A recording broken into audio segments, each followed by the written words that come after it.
नमस्कार, आपके साथ मैं रीना झाबालिया। आज इस वीडियो के जरिए मैं आपको अलर्ट और एक्टिव करने आई हूँ। सावधान हो जाइए क्योंकि ये ज़रूरी है आपके लिए और हमारे लिए। मुझे पता है कि जितने भी मेरे फॉलोअर्स हैं उनके लिए जो मैं वीडियो बनाती हूँ आप उस पर ज़रूर अमल करते हैं। जो जानकारी मैं आप लोगों तक पहुँचाती हूँ वो आप लोगों के लिए फ़ायदेमंद होती है। कमेंट बॉक्स में भी आप लोग मुझे बताते हैं कि मैम जो आपने हमें जानकारी दी वो हमें बहुत ज़्यादा हेल्पफुल रही। इसीलिए उम्मीद करती हूँ कि आज जो मैं जानकारी आप लोगों तक पहुँचाने वाली हूँ आप इस पर अमल ज़रूर करेंगे क्योंकि ये ज़रूरी है हम सब के लिए।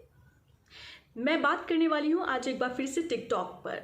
टिकटॉक हर किसी के लिए लोकप्रिय हो गया था, लेकिन भारत और चाइना के बीच जिस तरह से तनाव हुआ सीमा पर, उसके बाद एक तमाचा मारते हुए चाइना के मुंह पर भारत सरकार ने 59 चीनी ऐप को बैन किया, जिनमें से सबसे ज़्यादा चर्चा का विषय क्या रहा वो है टिकटॉक।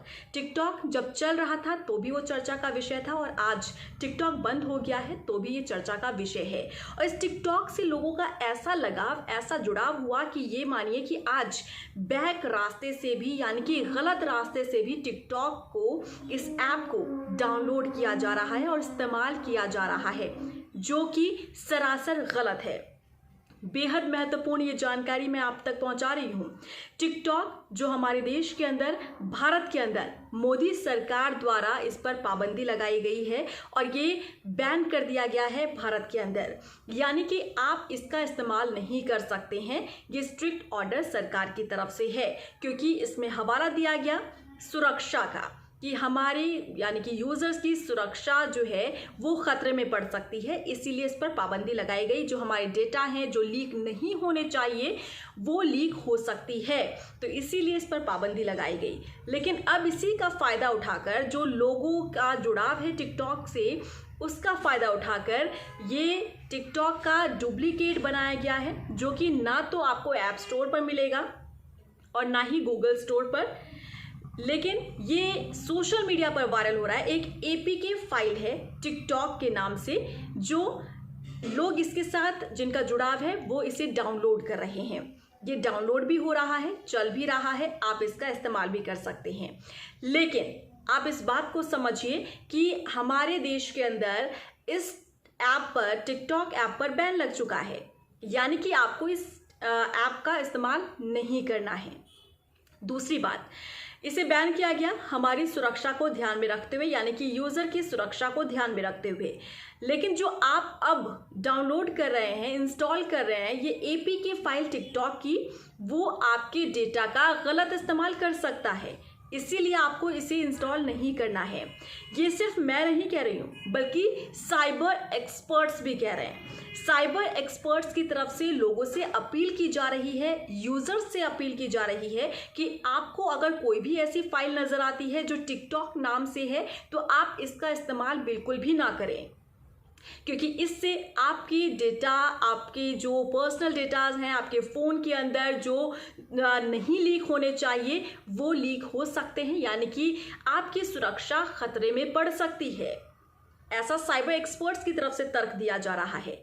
और मैंने भी देखा कि कई सारे ऐसे लोग जो लोगों को, एक दूसरे को सलाह दे रहे हैं कि टिकटॉक बैन हो गया तो क्या हुआ, ये टिकटॉक चल सकता है, आप इसका इस्तेमाल कर सकते हैं, ये अभी भी अवेलेबल है। आप गलत रास्ते पर जाकर इसे इंस्टॉल करने की कोशिश कर रहे हैं, जो कि आपके लिए, हमारे देश के लिए खतरा साबित हो सकता है। तो मैं आप लोगों से अपने स्तर से यही अपील करना चाहूँगी कि आप भी अगर इस रास्ते को आजमा रहे हैं या फिर अगर आप भी इस रास्ते पर चल पड़े हैं तो तुरंत के तुरंत इसे डिलीट कर दीजिए, अनइंस्टॉल कर दीजिए, क्योंकि ये एक ऐप जिससे आपका इतना जुड़ाव हो गया है, अगर आप इसे गलत रास्ते पर जाकर इस्तेमाल कर रहे हैं तो वो आपको, हमें, हमारे देश के नागरिकों की सुरक्षा पर कहीं ना कहीं एक वार कर सकता है। और इसी सुरक्षा का हवाला देते हुए मोदी सरकार ने टिकटॉक को देश के अंदर बैन किया, जो कि महत्वपूर्ण कदम मोदी सरकार की तरफ से लिया गया था, क्योंकि ये हमारी और आपकी सुरक्षा थी। तो इसीलिए मैं आपसे यही कहना चाहूँगी कि अगर आपको भी कहीं पर भी ये नज़र आ रहा है कि टिकटॉक एपीके फाइल कहीं नज़र आती है तो आप उसे इंस्टॉल बिल्कुल भी ना करें, आप दूसरों को ये सलाह बिल्कुल भी ना दें। आप अगर देख रहे हैं कि कोई इसका इस्तेमाल कर रहा है तो आप उसे ज़रूर आगाह कीजिए, आप उसे ज़रूर अलर्ट कीजिए कि आप जो कर रहे हैं वो बिल्कुल खिलवाड़ है। नियमों का उल्लंघन आप कर रहे हैं और इससे हमारे देश की सुरक्षा जो है उस पर कहीं ना कहीं एक वार हो सकता है।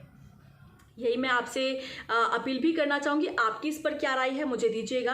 आप ज़रूर बताइए कि आपको क्या लग रहा है, क्या ये इस तरीके से एक गलत ऐप, एक फेक ऐप या फिर डुप्लीकेट ऐप का इस्तेमाल करना, इसका आपको अपने फ़ोन में जगह देना क्या सही है, जिस पर सुरक्षा को ध्यान में रखते हुए बैन लगाया गया हो, पाबंदी लगाई गई हो, उसे आप बैक के रास्ते से एक दूसरे रास्ते से उसे अपने फ़ोन में जगह दिए बैठे हैं।